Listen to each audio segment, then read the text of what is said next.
साथियों बहुत ही इंपॉर्टेंट सवाल है, भगवान बिरसा मुंडा। साथियों मतलब मैं ये कहता हूं, क्या कहते हैं ना, एक बहुत ही कॉमन सी सेइंग है, लाइफ बड़ी नहीं महत्वपूर्ण होनी चाहिए, जिंदगी लंबी नहीं जबरदस्त होनी चाहिए। आप 50 साल जिए लेकिन कोई भी ऐसा सिग्निफिकेंट कार्य ना करें जिससे कि कोई आपको याद करे। और आपने केवल 25 साल जिंदगी बिताई और 25 साल के अंदर आपको भगवान का दर्जा मिल गया, है ना। ये इस प्रकार की जो घटनाएं हैं ना, ये डेफिनेटली आपके जीवन को बदलने के लिए होती हैं। भगवान बिरसा मुंडा के बारे में मैं आज आप लोगों को पढ़ाने से पहले खुद पढ़ रहा था। क्वाइट मोटिवेशनल व्यक्ति, मतलब लगा कि हाँ यार ये चीज तो वाकई में समझने वाली बात है। देखिए हम लोग तो क्या है ना जी, कौन कितना प्रभावी है इसका अंदाजा इस बात से लगाते हैं कि वाकई में क्या महत्व रहा होगा उनके जीवन का। मैं आपको सारी बातें बताता हूं। 25 साल की उम्र के अंदर जो व्यक्ति मात्र 25 साल की उम्र के अंदर भगवान का दर्जा प्राप्त कर गया, उस व्यक्ति के बारे में आज हमको बताने का सौभाग्य मिल रहा है। क्योंकि साथियों कल 9 जून 2021 को भगवान बिरसा मुंडा की पुण्यतिथि मनाई गई थी। पुण्यतिथि का मतलब इन दिन इनका देहांत हुआ था, है ना। क्या है पूरी कहानी, मैं सारी की सारी बातें बताता हूं। सिग्निफिकेंस के रूप में आप केवल इतना सा समझ लीजिए ताकि आपको यह पता चल जाए कि हम किसके बारे में बात कर रहे हैं। साथियों भगवान बिरसा मुंडा आदिवासियों के भगवान के रूप में विख्यात है और साथियों इनका जन्म 15 नवंबर को हुआ था, 1875 में हुआ था, तत्कालीन बिहार में हुआ था। 15 नवंबर को हुआ था, 1875 में हुआ था। इस 15 नवंबर को पकड़ के चलिएगा साथियों, क्योंकि यही वो 15 नवंबर था जिसके चलते झारखंड राज्य को 15 नवंबर को ही, क्योंकि जिसके चलते झारखंड राज्य को 15 नवंबर को ही स्टेटहुड दिया गया, राज्य का दर्जा दिया गया। फिर से समझिएगा, चीजें रिलेट करिएगा। 15 नवंबर यूं ही नहीं है। 15 नवंबर इसलिए महत्वपूर्ण है क्योंकि भगवान बिरसा मुंडा का जब जन्म हुआ था, एक राज्य ने उनके लिए, यानी कि अपने मन में उनके लिए जो श्रद्धा भाव था, अपने स्टेटहुड दिवस को उसी दिन मनाना शुरू किया कि हम इस दिन मनाएंगे जिस दिन इनका जन्म हुआ था। फिर आप पूछेंगे झारखंड से ऐसा क्या है, क्योंकि साथियों जब बिहार और झारखंड एक हुआ करते थे, उस समय पर जब झारखंड की भूमि जो आज है, उसी क्षेत्र में मुंडा संप्रदाय के अंदर भगवान बिरसा मुंडा का जन्म हुआ था। 1875 की उम्र में ये जो व्यक्ति पैदा हुए थे साथियों, इनका सिग्निफिकेंस इस बात से भी अंदाजा लगा सकते हो, ये जिंदगी तो 15-25 साल की ही बिताए, लेकिन आज इनके नाम पर जितने भी ऐतिहासिक इमारतें हैं, आप झारखंड जाएंगे तो रांची के एयरपोर्ट का नाम बिरसा मुंडा इंटरनेशनल एयरपोर्ट है। आप अगर पार्लियामेंट में जाएंगे तो पार्लियामेंट में बिरसा मुंडा की पार्लियामेंट के हाउस में फोटो लगी हुई है। ये इकलौते ऐसे स्वतंत्रता सेनानी हैं, पुराने स्वतंत्रता सेनानी हैं, जिनकी तस्वीर सेंट्रल कैबिनेट उसके अंदर लगी है, सेंट्रल असेंबली के अंदर लगी हुई है, संसद के अंदर लगी हुई है। बहुत बड़ा सिग्निफिकेंस है। आइए एक एक करके सारी बातें बताते हैं।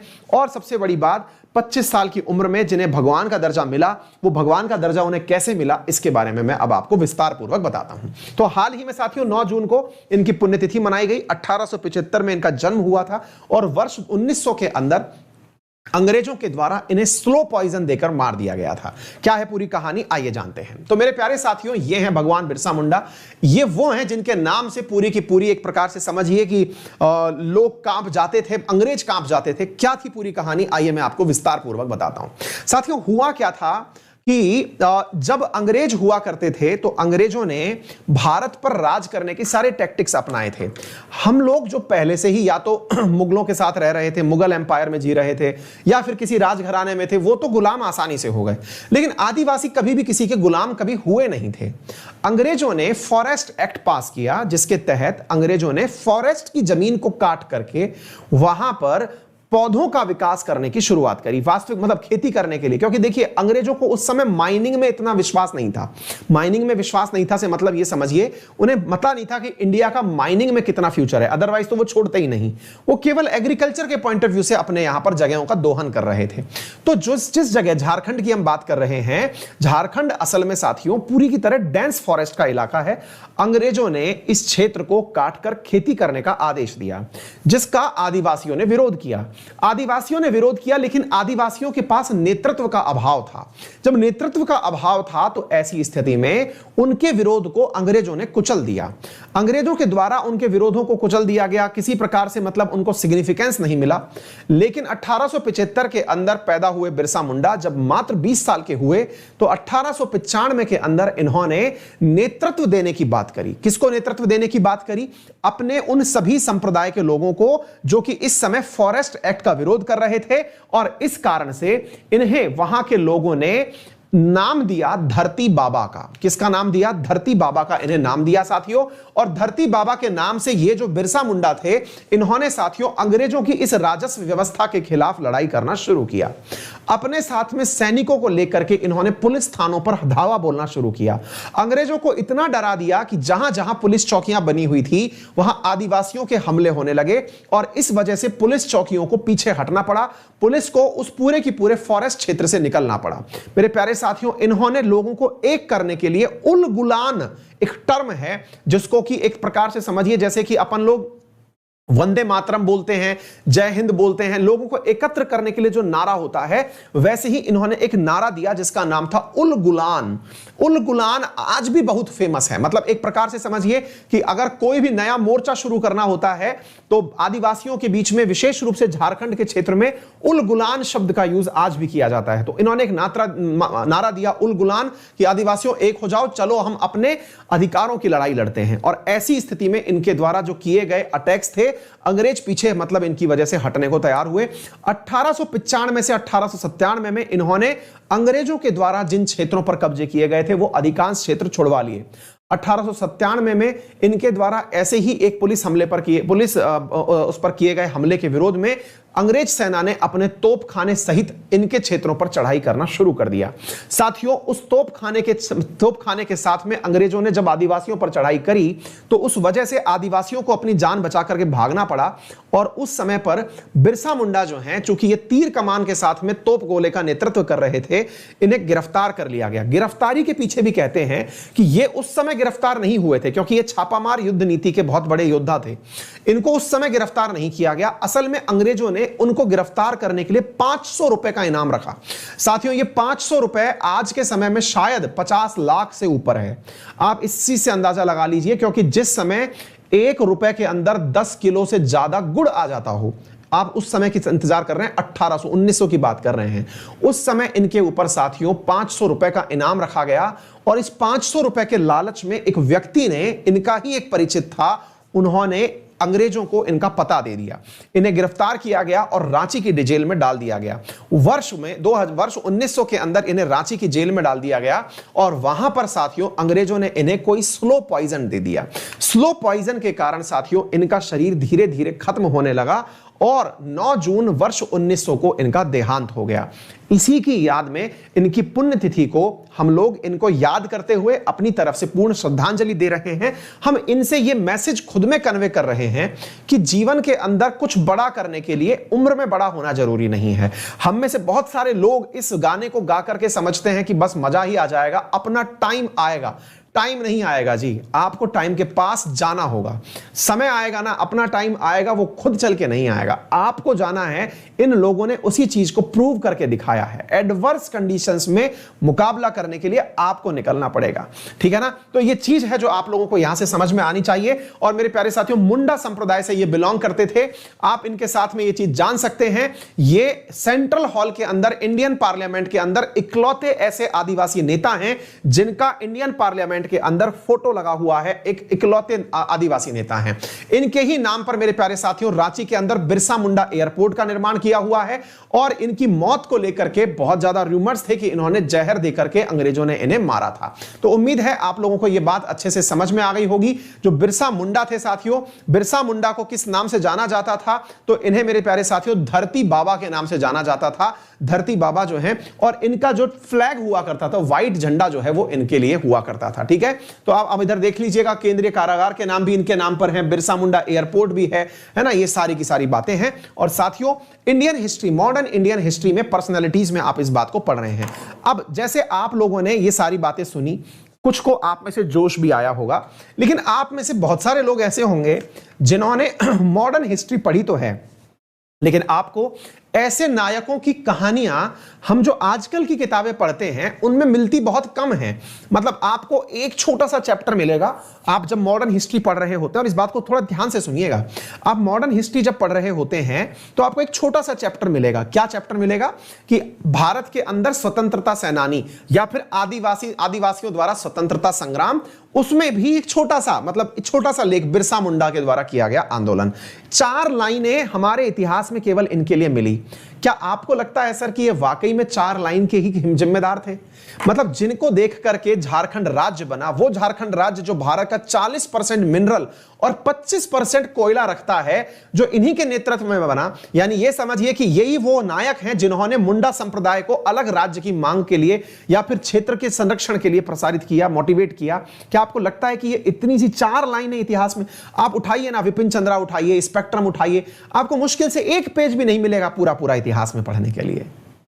क्या आपको नहीं लगता कि ये सब अनसंग वॉरियर्स हैं? जरा सोचिएगा और विचार करिएगा, क्या आपको नहीं लगता कि ये अनसंग वॉरियर्स हैं? मेरे प्यारे साथियों, इनके बारे में कहानियां लिखी नहीं गई हैं या कही नहीं गई हैं, लेकिन समय है साथियों। इतिहास में तथ्य भी उपलब्ध हैं, आप रिसर्च करिए, पूरा ढूंढिए, करिए और एक किताब लिखिए। भारत सरकार ने आप लोगों के लिए एक योजना चलाई है और उसका नाम है युवा स्कीम। उस युवा स्कीम के तहत इन अनसंग वॉरियर्स के ऊपर, जिनके बारे में कुछ नहीं है, आप लिख सकते हैं किताब, यदि उम्र है आपकी 30 साल से कम। मेरे प्यारे साथियों, भारत सरकार इस युवा कार्यक्रम के माध्यम से आजादी के अमृत महोत्सव पर वर्ष 2022 के अंदर होने वाली आजादी की 75वीं वर्षगांठ के अवसर पर ऐसे युवा 75 लेखकों को सम्मानित करने वाली है, युवाओं को सम्मानित करने वाली है, जो अनसंग वॉरियर्स पर या फिर जिनके बारे में इतिहास में लिखा नहीं गया, उनके बारे में कहानियां लिखें, किताबें लिखें, हिस्ट्री के साथ जानकारी लिखें और 30 साल से कम के हों। ऐसा करने पर उनके द्वारा लिखी गई जो पृष्ठभूमि है, उसका 15 अगस्त 2021 को भारत सरकार के प्रधानमंत्री के द्वारा उन लेखकों का नाम खुद के द्वारा बोला जाएगा। यह तथ्य भी मैं बता दूं, और एक तथ्य और मैं आपको बताना चाहूंगा साथियों, कि ये किताबें जो होंगी, इसमें लेखकों को 50,000 रुपए महीने 6 महीने के लिए प्रमोशन के रूप में भी पैसे दिए जाएंगे। उनकी किताब खुद सरकार छापेगी और किताब छापने के लिए जो जिम्मेदारी ली है वो है नेशनल बुक ट्रस्ट ने। किसने? नेशनल बुक ट्रस्ट ने जिम्मेदारी ली है। और मुझे सौभाग्य मिला है साथियों कि मैं जल्दी ही, विशेष रूप से आज या कल में ही, आप लोगों के साथ में नेशनल बुक ट्रस्ट के डायरेक्टर का इंटरव्यू खुद लेकर के आ रहा हूं अपने ही इसी चैनल पर। आप मेरे साथ में नेशनल बुक ट्रस्ट के द्वारा जिस पुस्तक का, जिस चीज का आप लोग पूरी की पूरी जो योजना है, मुझे सौभाग्य मिला कि उन डायरेक्टर का इंटरव्यू मैंने टाइम ले लिया है। अगर सब परिस्थितियां सही रही तो वो इंटरव्यू मैं लेके आऊंगा, जिसमें वो बताएंगे कि आप युवा स्कीम के लिए कैसे अप्लाई कर सकते हैं, कैसे आपको वह पुस्तक लिखनी होगी, किस प्रकार से आप प्रॉपर तरीके से इसमें पार्टिसिपेट कर पाएंगे, सरकार आपसे चाहती क्या है। साथियों, शिक्षा मंत्रालय के अधीन आता है नेशनल बुक ट्रस्ट, और नेशनल बुक ट्रस्ट के जो डायरेक्टर हैं वो जल्दी ही आपके सामने होने वाले हैं। मोस्ट प्रोबेबली आज मेरी एक मीटिंग है, उसके बाद मैं आपको कंफर्म करके उनके साथ में आपकी बात कर लेके आऊंगा। जितने भी आपके सवाल हैं उन सारे सवालों का जानकारी मैं दिलवाऊंगा, और भविष्य में रहा तो जो न्यू एजुकेशन पॉलिसी है उसके ऊपर भी मैं शिक्षा मंत्रालय की तरफ से किसी डायरेक्टर लेवल के या आईएएस ऑफिसर का इंटरव्यू आप तक लेकर के आऊंगा। तो कैसा रहेगा ये प्रयास? एक बार थम्स अप करके मुझे बताइएगा, क्या आपको ये सब बढ़िया लगेगा? मुझे जल्दी बताइएगा, ठीक है बेटा। चलिए, तो एक अच्छा प्रयास, जब हम लोग इतने अनसंग, मैं पुस्तकें तो नहीं लिख पा रहा हूं लेकिन आपको तो मोटिवेट कर सकता हूं, और आपके लिए जो प्रयास बन सकते हैं, क्योंकि विद्यार्थियों ने मुझे कहा था कि सर युवा स्कीम के बारे में डिटेल वीडियो बनाइए।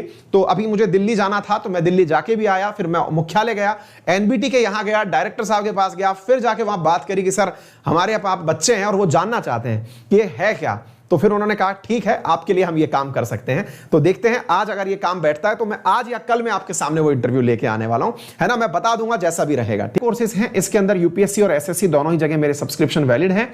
एसएससी में अभी ऑफर चल रहा है कि 1 साल के साथ में आपको क्या कहते हैं 4 महीने का एडिशनल सब्सक्रिप्शन दिया जा रहा है। यूपीएससी में जल्दी ही कोई ऑफर आएगा तो मैं आपको जरूर बताऊंगा। एक ऑफर की चर्चा तो है कि आप लोगों के लिए जो सब्सक्रिप्शन है, अभी तक हमने कल तक का तो आपको बता दिया था जिन्होंने एनरोल किया, ठीक है। एक सब्सक्रिप्शन ऑफर और प्लान किया जा रहा है, वो ये है कि आने वाले टाइम में हो सकता है मेंस के लिए भी सब्सक्रिप्शन ऑथराइज कर दिया जाए। तो मेंस के लिए भी, मतलब मेंस तक, टिल मेंस सब्सक्रिप्शन, तो अपने आप में वो एक अनोखा होगा, जरूर आपको उसके बारे में भी बताएंगे। और जल्दी ही जो मैं आपको बताया कि मैं वीडियो मीटिंग करूंगा वो आपके सामने आ जाएगी युवा स्कीम के बारे में, ठीक है। और क्लासेस के बारे में बता दूं कि हमारी क्लासेस लाइव भी रहती हैं, रिकॉर्डेड भी रहती हैं, आप दोनों प्रकार की क्लासेस देख सकते हैं। लाइव क्लास तो पढ़ ही सकते हैं, पुरानी क्लासेस भी मल्टीपल टाइम देख सकते हैं, पीडीएफ प्राप्त कर सकते हैं, जो भी पढ़ा गया है उसको पूरा डाउट के साथ क्लियर कर सकते हैं। एक ही सब्सक्रिप्शन से उस कैटेगरी में जितने भी एडुकेटर्स हैं उनकी क्लास पढ़ सकते हैं। मेरे सब्सक्रिप्शन कोड से किसी भी कैटेगरी के अंदर कोर्स परचेज कर सकते हैं, वहां पर उपस्थित सभी टीचर्स को आप पढ़ सकते हैं। ये तमाम चीजें आपके लिए उपलब्ध होती हैं, ठीक है। करना क्या होगा, गूगल प्ले स्टोर पर जाइए, अनअकैडमी लर्निंग ऐप इंस्टॉल करिए, मोबाइल नंबर से रजिस्टर करिए, गोल सेलेक्ट करिए, फीस के ऑप्शन पर जाइए। फीस के ऑप्शन में एसएससी के अंदर 1 साल की जो फीस है उसमें मात्र 5900 रुपीज में आपको 16 महीने का सब्सक्रिप्शन दिया जा रहा है, आप उसे ज्वाइन कर सकते हैं। मेरा रेफरल कोड है अंकित 10, जिसका उपयोग करके आप अभी फ्री स्पेशल क्लास जो 10 बजे मिलने वाली है उसे एक्सेस कर पाएंगे। और हाँ, इसके अलावा जो एक चीज है वो ये कि अगर कोई भी दिक्कत फिर भी रह जाए तो मैं तो हूं ही, आप मेरे साथ कनेक्ट कर सकते हैं मेरे टेलीग्राम चैनल अंकित अवस्थी सर पर। इसके डिस्क्रिप्शन में वो सारी डिटेल्स हैं जिससे आप मेरे तक पहुंच सकते हैं, है ना। क्लास की पीडीएफ और क्लास की नोटिफिकेशंस के लिए आप इसे फॉलो कर सकते हैं। थैंक यू सो मच, मिलते हैं फिर आप लोगों से।